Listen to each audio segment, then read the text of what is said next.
June 22nd, 2007. Tomorrow I head back to New Hampshire, this time for the National Mountain Running Championships. Learned a lot at Mount Washington, so hopefully I can take those lessons and apply them to Mount Cranmore and have a different result.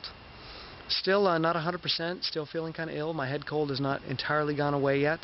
I'm hoping that's gone by Sunday.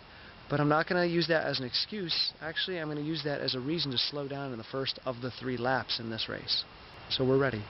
And here we are in central New Hampshire at Squam Lake in the town of Holderness.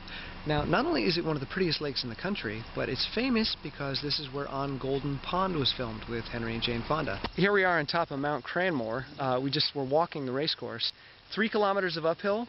Not so steep for the first 2K. The last K gets steeper, probably about 20% at the end.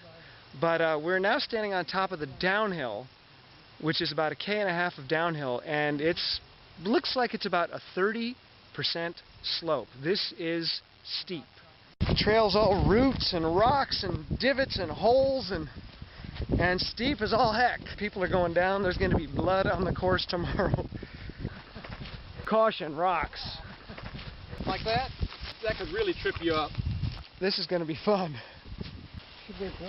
Here, they're nice enough to tell us to go slow here. Holy, we're going to be sliding down on the rock. Down the piece of glass on this. We got glass on the trail. We got broken glass on the trail. We got lichen granite slabs that we're going to be sliding down. This is slippery. You got this hole here, which of course you go around the left to try to avoid, and look what's waiting for you. That and this right here. That one doesn't get you, this one will. If you don't hit the path. Look at this guy. Just put my foot under this. That catches your foot, and you're gone. They just mowed it. Who knows how long it's been since they mowed it. So it's all like small tree stumps, like 1/2 inch, 3/4 of an inch in diameter. My strategy tomorrow is going to be to stay in about 20th place on the first 3K uphill, and then make up all my time on the downhill, because I'm a crazy downhill runner. But seeing this downhill, I don't think I'm that crazy. If I go balls to the walls on the downhill, I'm going to kill myself. I'm going to break my neck, break an arm. There's going to be broken bones tomorrow.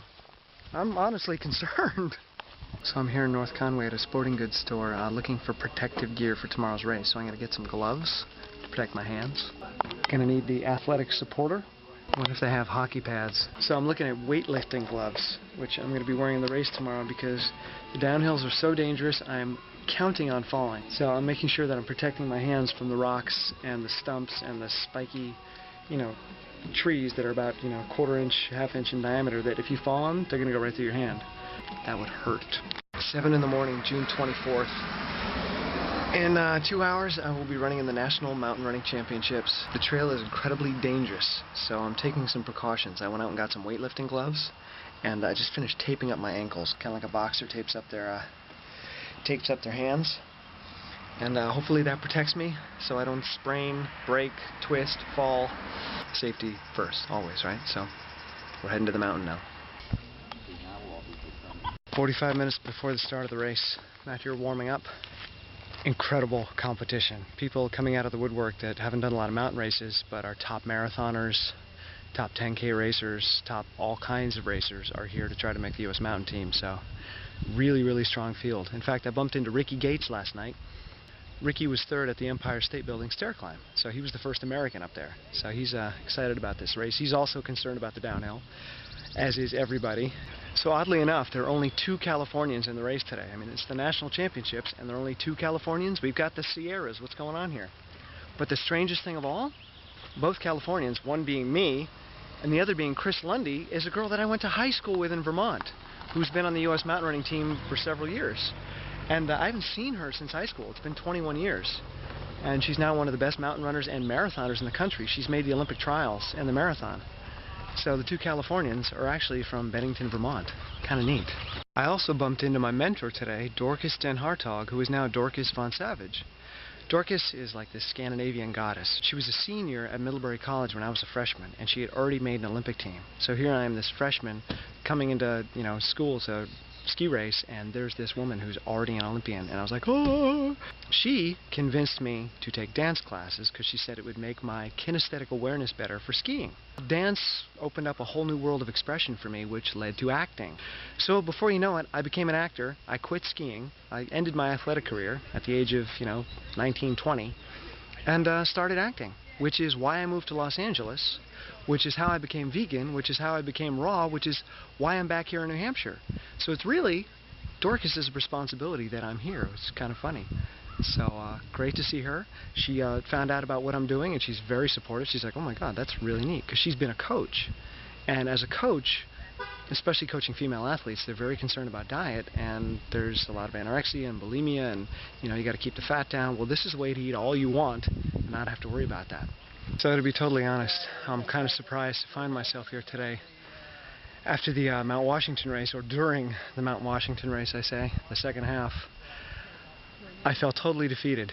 I mean, I was giving everything I had just to finish the race, just to not, die. I felt like giving up and not doing this race and saying, you know what, it's not worth the gasoline money to drive here and the hotel money to stay here and the entry fee to the race, and why waste the money? And then I got sick the day after Mount Washington. I got a really bad cold because the race just took it out of me.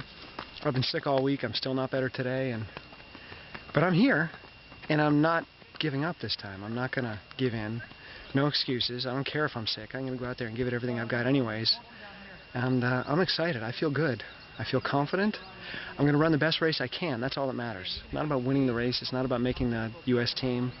It's just going out there and giving it everything I have, and representing and showing a good effort. I got my butt kicked at Mount Washington, and yet everybody here today knows who I am. They saw my shirt. They looked up my website. So I don't have to win to raise awareness. And what I'm really trying to do is raise awareness. That's more important than the winning part. And I'm succeeding at that. So as long as I'm out here doing this, this mission is a success, and I'm happy. So I'm going to try to be conservative the first lap, stay maybe 20th place, and not kill myself on the uphill, conserve my energy, my glycogen. See what everybody's doing on the downhill. Are they going slow? Are they going fast? Are they going crazy? Are they getting hurt? We'll find out. And then the second and third lap is where I'll try to put it down. Hopefully my legs have enough in them to do that. I really haven't been doing the training, for a race like this, but gotta gut it. It's all about guts. Okay, we got 15 minutes. I'll see you during and after the race.